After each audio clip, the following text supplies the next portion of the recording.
Hey, what's up, guys? Welcome to the channel. UFC Vegas 44 just ended. The main event was Rob Font versus Jose Aldo, and this is going to be my post-fight reaction. The main event was just incredible. Going into this fight, I honestly expected this to be a great main event. Rob Font is an elite bantamweight. Jose Aldo is an elite bantamweight. And I just knew that this fight was going to be really, really good. Both guys are primarily strikers. Rob Font showed that he has an amazing jab in his last fight against Cody Garbrandt. Jose Aldo, absolute legend. Guy's been around forever. Former champion at 145. And he's just looked so good since moving down to 135. I mean, his loss to Petr Yan, I know he got brutalized at the end of that fight. But early in that fight, he was having success. So I knew this fight was going to be good. Going into this fight, my official prediction was Jose Aldo by third round TKO. I just thought Aldo was just better everywhere than Rob Font. I thought he was the better striker. I thought he used more tools. And that was one factor that I really thought was super important when looking at this fight. Jose Aldo using more tools, just using more kicks, punches, clinch work, ground game. And I thought Rob Font was primarily a striker, primarily worked behind that jab and then threw the right hand. And I just thought Aldo was going to be the superior fighter. And Aldo wins by decision. And my pick record, I think now I'm 28-11 in main events. I'm pretty sure that's accurate, but I'll put it in the description. I put it in the description of every post-fight and every main event prediction. So my main event predictions for 2021 have been absolutely incredible. But this fight was so crazy. It's hard for me to remember round by round exactly what happened. But Jose Aldo rocked Rob Font in, I think, 4 out of the 5 rounds. The first round, Rob Font came out. And in the live stream, if you joined me for my live stream for this event, I appreciate you very much. But Rob Font came out in that first round, and he almost had a strategy like Aljamain Sterling did in his fight with Petr Yan. He just pressed forward and just tried to swarm Aldo with volume, and he was pumping the jab. He was landing strikes. Aldo was kind of having a little bit of trouble with that pressure. Rob Font was just walking him down, throwing crazy strikes, landing constantly. And it was never just 1 or 2 punches. It was 2, 3, 4 punches, every combination. And Aldo, even though he has super tight defense, some of them were sneaking through, and that jab in this entire fight was sneaking through. But I think it was at the end of the first round, Jose Aldo rocks Rob Font. I think it was with a right hand, hurts him, knocks him down, and Rob Font is saved by the bell. I'm not 100% sure Aldo would have got the stoppage, but I'm pretty confident. I would say 60-70% chance that Aldo would have stopped him had there been another 20 seconds in that first round. Second round, very similar to the first, if I remember correctly, but Aldo rocks him again earlier this time in the second round. Rob Font was trying to swarm him. He was moving forward, and Font was using good leg kicks as well. I think Aldo ended the second round on top. Third round, I literally can't remember round by round, but throughout this fight, the fifth round of the fight, I do remember that more or less. Rob Font was starting to win the early, and this is a common theme of this entire fight. Rob Font starts to win the early portion of the round. Aldo rocks him and then takes over from there. And I think in the fifth round, he rocked Rob Font badly. I mean, Rob Font was stumbling all over the place, falls down. Aldo gets back mount, back control, floats between that and full mount, but doesn't throw much ground and pound because he was very, very tired. Now, in this fight, Rob Font had some success, and it was in the beginning of every round. And in that fifth round, he knew that he needed a stoppage. He knew that he lost the 4 rounds. The judges saw it 50-45, 50-45, and 49-46. So one judge gave Rob Font 1 round. But Rob Font had his moments in this fight. I thought he lost all 5 rounds. I don't know which round that one judge gave to him. Probably the first, but I just don't see how you give him a round when he's rocked in each and every round, almost finished, close to being finished. I think that outweighs the jab. But Rob Font, super durable. At one point, I think it was in the third round, honestly, and I know I'm trying to go round by round here. Jose Aldo's corner tells him, start throwing those leg kicks. That helps negate the jab of Rob Font, where Rob Font's heavy on that lead leg. And little do you know, Jose Aldo comes out in that third round and starts chopping the leg of Rob Font. And it has a massive effect on Font. And, in that third round, he landed 4 or 5 low kicks to that calf. And it was changing the fight. Aldo is just the master at making adjustments mid-fight. That first round wasn't his best round. Comes out second, third, starts to really dominate. I don't think the second through fifth round is even close to debatable. And I think it was in the third round as well, where he ended up on top of Font.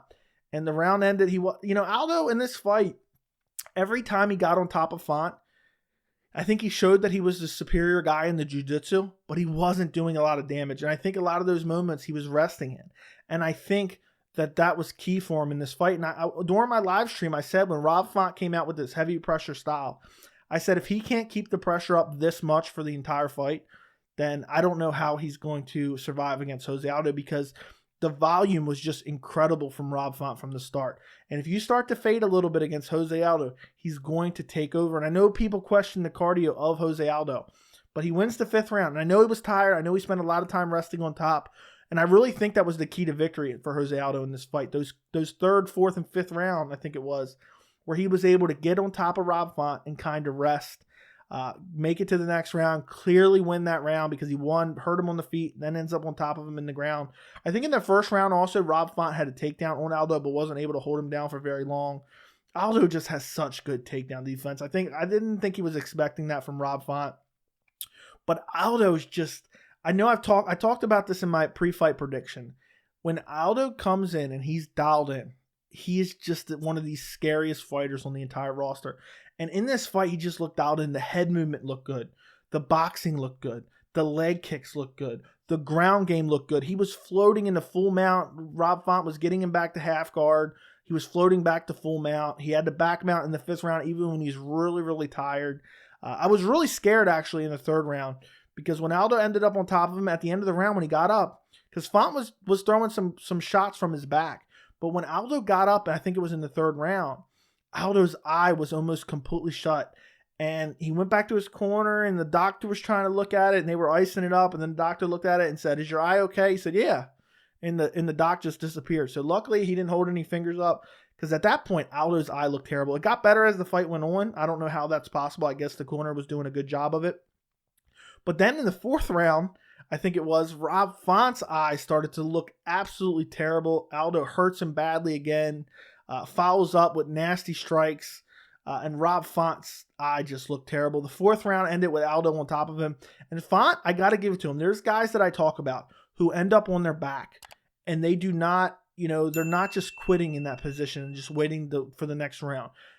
Font was throwing nasty elbows from the bottom, like side elbows right to the eye of Aldo. I was actually like, Aldo, get up, but I think he was cherishing those moments to really rest. But in this fight, Aldo just dialed in. Great boxing. Cardio looked pretty good. I know people are always questioning his cardio, especially at 35. There's a lot of people that say he looks terrible on the scale at 35. But just to come in and look as dialed in as he did, to be able to deal with that early pressure of Rob Font. And then as soon as Rob Font even starts to slow down a little bit, because Rob Font has great cardio, he was still looking good in the 5th round. And he came out in that 5th round looking for a finish. He just wasn't able to get it. It was mainly that left jab of Jose Aldo, followed by that straight right hand right down the middle, just right between Rob Font's guard. I think that's what rocked him like every single time. But Rob Font started to slow down a little bit, and Aldo really started to pick him apart and get his respect. But early in that 1st and 2nd round, Rob Font was showing no respect to Aldo. He was just walking him down, throwing combinations, and he was doing a good job up until Aldo caught him. So I really think that Jose Aldo can still compete for a title at 135. I don't like his chances against Petr Yan, because Petr Yan has shown time and time again he can go 5 hard rounds with the best guys on the planet and still look fresh in the 5th round. Look at the output he put out in that Corey Sandhagen fight. I don't know if Aldo can beat Yan unless he stops him early, but that's still a possibility. And Aldo is an absolute legend to go out there, beat up Rob Font, and then they ask him, who do you want your next fight? You're on a 3-fight winning streak. And he says, I want TJ Dillashaw. What an absolute goat of Jose Aldo to call out TJ Dillashaw next, and I would love to see that fight. I'm a little bit worried because TJ Dillashaw is kind of known for his cardio and known for finishing guys late, like Renan Barão. But Aldo just looks so good. He's kind of reinvented himself at 135. And people doubted him when he decided to go down to 135. People were trashing the decision. But to come in against Rob Font and absolutely win every single round, and at bare minimum, undisputable, wins 4 out of the 5 rounds. And if you really go off the 4 rounds, he definitely won 2nd, 3rd, 4th, and 5th. The only round I think you can give to Rob Font is the 1st. And to look so well-rounded still, to have the good takedown defense. There were some clinch exchanges where Aldo was able to fend off the takedown from Rob Font. to jiu-jitsu, just controlling Rob Font on the ground. We know that's Rob Font's weaknesses. He's able to be taken down. He's able to be controlled on the ground. That's why I never seen him as a potential threat to Petr Yan. I thought he would out-wrestle him. To deal with the early damage and to deal with that eyeball damage that he got dealt in, I think, the third round, and still win this fight. I mean, how can you not think that Jose Aldo can still compete for a belt? People think he's old. I think he's only 35 years old or 34 years old. I can't remember, but he's about the same age as Rob Font, which is absolutely insane for how long he's been around. He's a legend in the sport. Spectacular win for Jose Aldo. We're going to move on to the co-main event here in a second, but guys, do me a favor if you haven't already, like the video. I really appreciate it. The co-main event was Brad Riddell versus Rafael Fiziev. I picked Rafael Fiziev in this fight. I thought he was overall the better striker. I didn't buy into the cardio claims that Fiziev was going to slow down. He slowed down in one fight against Bobby Green, and the output in that fight was just unbelievable. So it was understandable that he slowed down. This fight was razor close, honestly. I scored every round for Fiziev. I thought the first round was clearly Fiziev. He landed some nasty body kicks. Brad Riddell was getting out of the way of every single leg kick. But I scored it. It was very close, but it was a 10-9 first round for Fiziev. The second round, Brad Riddell came out and started winning the early portion of that second round. Fiziev was pushing the pressure. Riddell was backing up against the fence and then exploding, landing some good hard shots. But then Fiziev started to turn it on a little more at the end of that second round, and I thought he just barely snatched the second round. Very, very razor close. I think you could give the second round to either guy, but I scored it for Fiziev. Then the third round comes around. Fiziev starts to land some punches. It's kind of similar to the first and second, very, very close. And then Fiziev lands as he throws a combination, Riddell starts to exit and circle out to the right, and Fiziev throws a spinning wheel kick, lands right on Brad Riddell's temple, and just puts him out on his feet. He was completely out on his feet. Great stoppage by Herb Dean. His arms froze in the air. He wasn't even looking at Fiziev anymore. He started to come to a little bit and then go for a takedown as Fiziev came in, but I just thought it was a perfect stoppage by Herb Dean and a good win for Fiziev to move up the ladder. Now, going into this fight, I picked Fiziev, and I was very, very confident in this prediction. Riddell impressed me. He was a lot better in the striking than I thought he was, but still, I was very confident that Fiziev was going to win this fight. Even if he didn't get the finish, I thought he should have won 30-27. I'd like to know the judges' scorecards, but those first two rounds were very close, but I just think Fiziev was overall the better striker there. But great win for Rafael Fiziev. I can't wait to see who he fights next. His striking just looks so good, and also, I think if anyone was predicting a third round stoppage, if I told you going in this fight, third round stoppage, a lot of people would have said Brad Riddell. And I was actually shocked. Most people, I felt like 75-80% of people were picking Brad Riddell going into this fight. I just could not see it. He's been tagged so many times by lesser strikers than Fiziev. And I just thought that Fiziev would find that chin, and he did. But Riddell looked good. His stamina looked good. His durability looked good. I mean, how are you going to survive a full power spinning back heel kick right to the temple? It's just not possible, honestly. And, he goes to sleep, but he's standing up, looking all over the place. But spectacular win for Fiziev. Let's move down the card. We're going to quickly touch on every fight on the main card. Jimmy Crute versus Jamahal Hill, and I couldn't have picked this fight more wrong. I'll always talk about, my predictions and what I got right and what I got wrong. I know some people, when they get predictions wrong, they like to make excuses or this and that. This was a terrible pick by me. Now, coming into this fight, I knew Jamahal Hill was the better striker. But I just thought that Jimmy Crute would be able to bulldoze him, take him down, eventually beat him up with ground and pound, and eventually look for a submission or a TKO. Jamahal Hill just clipped him. I think it was a right hook. Dropped him down to his face. Jimmy Crute got up. Then 5-6 seconds later, same combination lands. And then he follows up with one of the most brutal ground and pound shots I've ever seen. The fight didn't even last 1 minute. Jamahal Hill just shows he's on another level as far as the striking with Jimmy Crute. I thought that he was, but I thought Jimmy Crute would just cover up, shell up, eventually take him down. I think that was his strategy, but he never got a chance to implement it. And Jamahal Hill is an exciting addition to the 205-pound division. I'm very excited to see where he can go. There's not a lot of grapplers in the weight class. So we'll see. And he calls out Paulo Costa after the fight, saying Paulo Costa's moving up to 205. I'd like to fight him next. He only has the one loss, and it was against Paul Craig, where he dislocated the shoulder or whatever, or the elbow. I can't remember. I think it was the elbow. And he got brutalized after the dislocation, but who knows how that fight would have went had it went longer. Kind of a fluky injury. Not taking nothing away from Paul Craig, and that's one of the reasons that I picked Jimmy Crute is because I thought that Jimmy Crute could get the submission over Jamahal Hill. But overall, Jamahal Hill, super impressive on this card. Clay Guida gets the second round submission over Leonardo Santos. Leonardo Santos should have won this fight. I picked Leonardo Santos. I didn't do a prediction video on it or anything. I picked it on the live stream. He hurt Clay Guida with a body kick and then swarmed him. And Clay Guida must have absorbed 100 or more unanswered strikes. And Leonardo Santos was throwing so many strikes that you could see his punches slowing down in real time. He was just ripping punches. And at one point, you were seeing maybe 3 punches every second. The next thing you know, you were seeing like 1 punch every 3 seconds. And he gassed himself completely out in the first round. Clay Guida survived somehow. Keith Peterson was ready to let him die in there. I mean, Leonardo Santos, not only was he ripping to the body, he landed some nasty Muay Thai knees as well, right to the dome of Clay Guida. Somehow, Clay Guida survives. He's super durable. Knows that Santos is gassed out, wins the rest of the round, and then goes on the second round to take him down and submit him via rear naked choke. Santos just blew himself out, threw hundreds of strikes, looking for the finish. Keith Peterson never comes. And as soon as Clay Guida got back to his feet after the stoppage did not happen, I said Clay Guida's got this fight now because Santos was exhausted. I don't think he threw another punch for the rest of the round.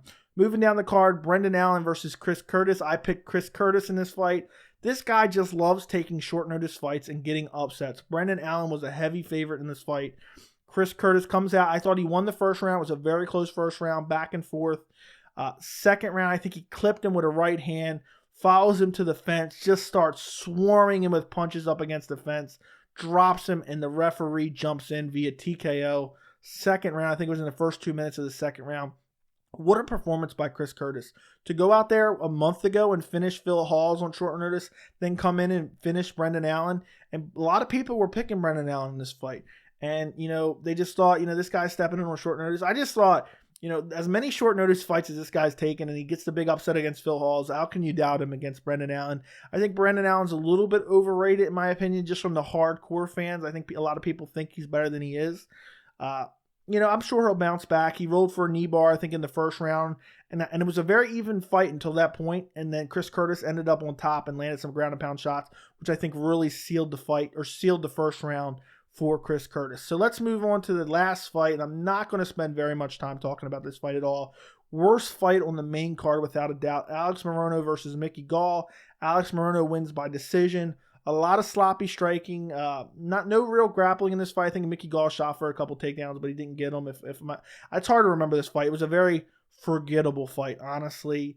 Alex Morono just outstruck him. It was kind of close, I guess, but it was just an atrocious fight. I mean, Mickey Gall was brought in to give CM Punk a winnable match years ago. He still hung around. He got destroyed by Diego Sanchez, maybe 2019. And I just don't think Mickey Gall is UFC caliber. I know the caliber of UFC fighters has kind of dropped in recent years, but I just don't think Mickey Gall belongs here. Alex Morono maybe barely belongs here, but great win. I guess he gets a decision in front of I think his dad was there tonight. And, he has the stoppage win over Cowboy Cerrone, where he looks super impressive in that fight. So, there's not really much to say about the fight. That's not a very spectacular performance by either guy. But overall, what a great fight card. The Rob Font Jose Aldo fight was one of my favorite fights of this year in general, because even though Aldo won the majority of the rounds, it was still a very competitive fight. And, we got to see how Rob Font can match up with a goat like Jose Aldo. The Brad Riddell, Rafael Fiziev fight was not super eventful, but it was very exciting because to see two high-level guys like that go at it, and how rare is it you get to see two guys who were kind of up-and-comers in the top 15, maybe heading into their prime, battle it out for a top 10 spot probably. It's very rare, and this was a great fight. I love this fight. The Jimmy Crute versus Jamahal Hill, great finish, and Clay Guida versus Leonardo Santos, don't really care about all that much. But overall, UFC Vegas 44 was really, really good. I enjoyed it. I can't wait for UFC 269 next week. I've already made a bunch of UFC 269 prediction videos, so if you guys could go check those out, they're already on the channel. And I think that wraps up this post-fight. Thank you so much for watching. Don't forget to like the video, and I will see you in the next video.